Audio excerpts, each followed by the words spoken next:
바울은 4절에서 말씀하기를 몸이 하나다라고 말합니다. 이것은 우리 사람의 몸을 뜻하는 것이 아니고 교회에 대해서 이야기하고 있는 것이죠. 이 말을 쉽게 풀이하면 하나님께서 우리를 부르셔서 한 몸으로, 즉 하나의 공동체로 불러주셨다. 그리고 부르신 것뿐 아니라 성령으로 말미암아 한 몸인 귀한 교회로 우리를 부르셨다라는 것이죠. 몸이 하나다라는 말은 그리스도의 몸을 상징하는 하나님의 교회를 의미합니다. 예수 그리스도가 머리가 되시고 우리가 몸에 붙어있는 지체인 것처럼 머리가 하나니 그 몸도 하나다, 이렇게 말씀하시는 것이죠. 그러면서 성도들은 모두 다 하나의 몸에, 즉 한 교회에 소속되어 있다라고 말씀하는 것입니다. 가이사랴 빌립보 지방에 이르렀을 때 예수님께서 제자들에게 물었습니다. 너희는 나를 누구라 하느냐? 라고 물으셨을 때 베드로가 이렇게 대답하죠. 주는 그리스도시요 살아계신 하나님의 아들입니다. 이 신앙 고백 위에 주가 그리스도이시고, 즉 예수님은 주님이라고 부르는 것은 하나님이라는 뜻과 동의어입니다. 즉 예수님은 하나님과 동등되시고 그리스도, 즉 기름 부음을 받으셨고, 더 자세히 풀면 하나님이신 주님은 기름 부음을 받으셔서 자신의 백성들의 죄에서 구원해 주실 분이며 살아계신 하나님의 아들입니다 라고, 즉 보이지 않는 하나님을 우리에게 보여주시는 하나님이십니다 라는 이 세 가지의 아주 중요한 신앙 고백을 베드로가 한 것이죠. 이 고백 위에 예수님께서 내가 나의 교회를 세우겠다 말씀하셨습니다. 즉 교회가 되려면 이 세 가지의 고백이 분명히 고백되어야 하고, 이 세 가지 중 어떠한 것도 부정되어서는 안 되는 것이죠. 즉 예수님을 하나님으로 아는 것이 먼저이며, 또한 예수님께서 기름 부음을 받으셔서 우리를 구원해 주시는 유일한 분이라는 것이 두 번째 고백이고, 세 번째는 보이지 않는 하나님을 보여주시는, 즉 하나님과 예수님은 동등되시다라는 것을 인정하는 것이 교회의 보편적 고백이 되어야 합니다. 이 세 가지 중 어떤 것이라도 고백하지 않거나 믿지 않거나 가르치지 않는다면 그것은 교회가 아니죠. 바른 믿음 위에 세워져 있는 공동체가 아니다라는 것이죠.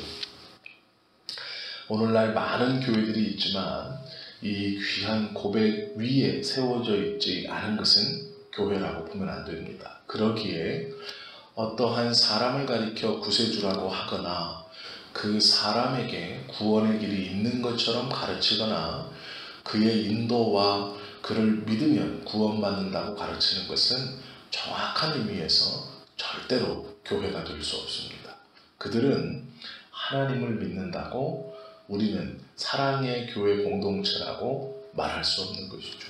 왜 그러냐면 하나님께서 세우시고 예수님께서 인정하신 믿음의 고백을 온전히 고백하지 못하고 있기 때문이죠. 이것이 성경적입니다. 주는 그리스도시요 살아계신 하나님의 아들입니다. 이 고백이 없으면 교회가 될 수 없다라는 것이죠. 믿음으로 의롭다 함을 얻는다 라는 이 이신칭의와 이신득이라고도 부르는 것을 부정하는 공동체는 교회가 아닙니다. 오로지 믿음만으로 구원을 얻을 수 있다. 우리의 행위나 우리의 의로는 구원에 아무런 도움이 되지 못한다 라는 것을 인정하지 않으면 교회라고 불릴 수 없죠. 하나님의 아들이신 예수님이 육신을 입고 이 땅에 오셨다는 것을 부정해도 교회가 되지 않습니다. 또한 예수님은 하나님이시다라는 것을 부정하면서 예수님도 우리와 동일한 인간이셨고 성령이 임하셔서 잠시 사용하시다가 떠나가신 껍데기일 뿐이다 라고 말하면 교회가 될 수 없는 것이죠. 교회의 요건은 주는 그리스도시요 살아계신 하나님의 아들입니다 라는 신앙 고백입니다. 이렇게 형성된 교회는 세 가지가 있습니다. 먼저는 성령이 임하는 곳이죠. 하나님께 부름받은 우리 온 백성들의 모임, 구속받은 자들의 모임이 교회입니다. 이것을 좀 어려운 말로 하나의 성령이 임하는 곳이라고 가르칩니다. 두 번째는 지역교회이죠. 이것은 개인으로 모이는 지역단위의 교회, 즉 성지교회, 무슨 교회라고 이름 붙여진 교회들입니다. 세 번째는 코스모스적 교회로 우주적 교회라고도 부르고 만국교회라고도 부릅니다. 그리스도의 피값을 주고 산 성도들의 모임은 이 세 가지 중 하나에 모두 다 들어가는 것이죠. 그러나 오늘 우리가 좀 눈여겨봐야 할 것은 이 교회라는 것도 중요하지만 성령이 하나이다 라고 한 말씀입니다. 성령은 하나님의 영이시며 그리스도의 영이라고 기록하고 있죠. 우리가 오해하는 것 중에 성령님 능력을 주셔서 우리의 육신의 질병인 이 병을 고쳐주십시오 기도할 때가 많이 있습니다. 성령님 은혜를 주셔서 우리의 경제적 상황이 좋아지게 해 주십시오 라고 기도할 때도 많이 있죠.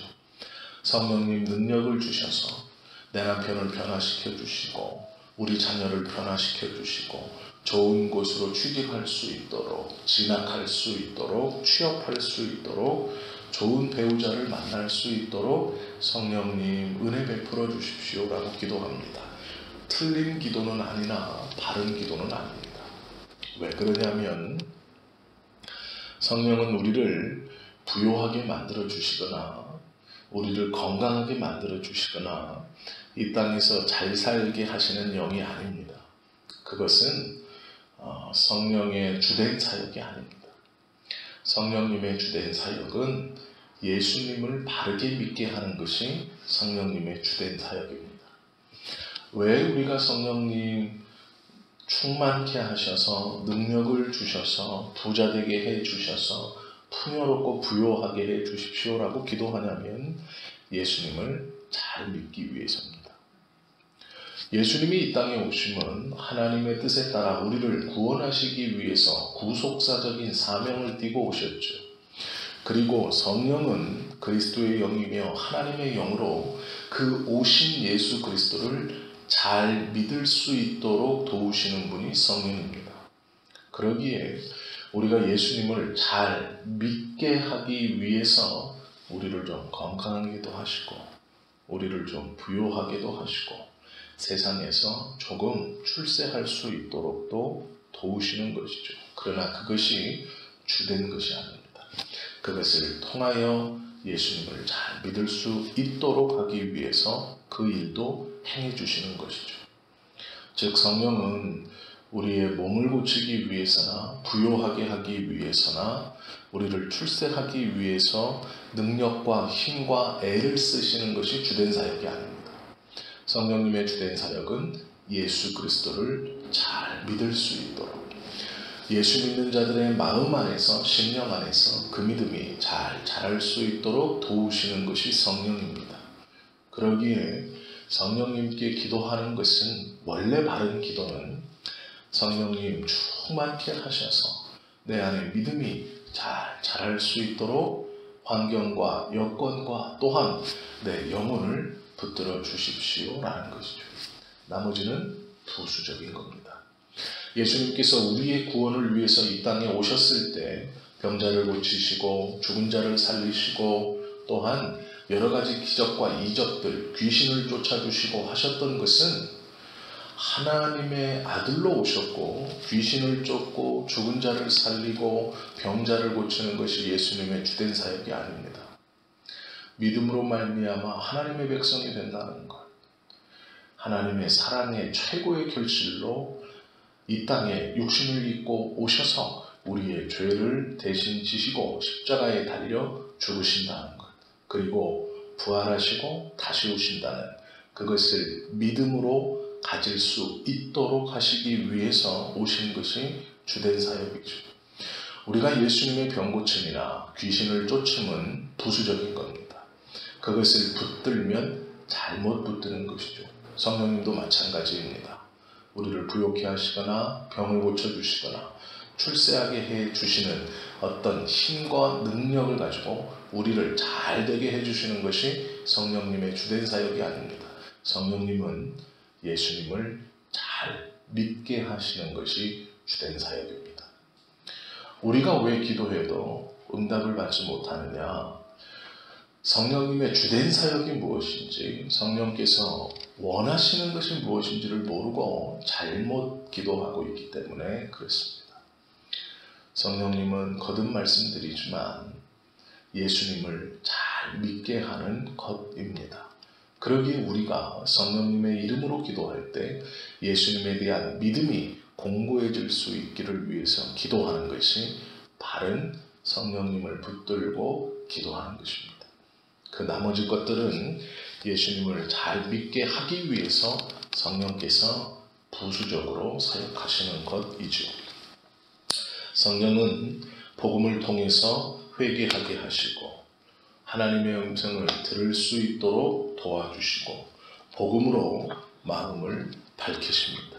성령은 하나님의 말씀으로 우리의 영이 거듭날 수 있도록 또한 우리의 마음에 임재하시어 하나님의 뜻을 옳게 분별할 수 있도록 해주시는 영입니다. 이 성령이 하나의 교회에 임하셔서 우리 모두에게 동일한 은혜를 주시고 있다. 그러므로 우리는 하나이다 라고 성경이 가르쳐주고 있는 것이죠. 우리가 좀 잘못된 성령님의 능력과 힘을 의지해서 기도하는 것, 물론 그것이 100% 잘못됐다라고 말할 수는 없는 것이지만 바른 것을 기도하고 부수적인 것이 무엇인지를 알고 분별할 수 있어야 우리의 기도가 하나님 앞에 바르게 드려지고 또한 그 기도의 응답을 받는, 즉 내가 원하는 기도가 아닌 하나님께서 원하시는 기도를 드릴 수 있게 되는 것이죠. 오늘 바울의 입을 빌어서 하나님께서 우리에게 주시는 에베소서 4장 4절의 말씀이 어떠한 것을 우리에게 가르쳐 주시는가, 이 새벽에 잠시 묵상해 보시고 바른 기도를 드리실 수 있는 저와 여러분 되실 수 있기를 예수님의 이름으로 축원합니다. 기도하시겠습니다.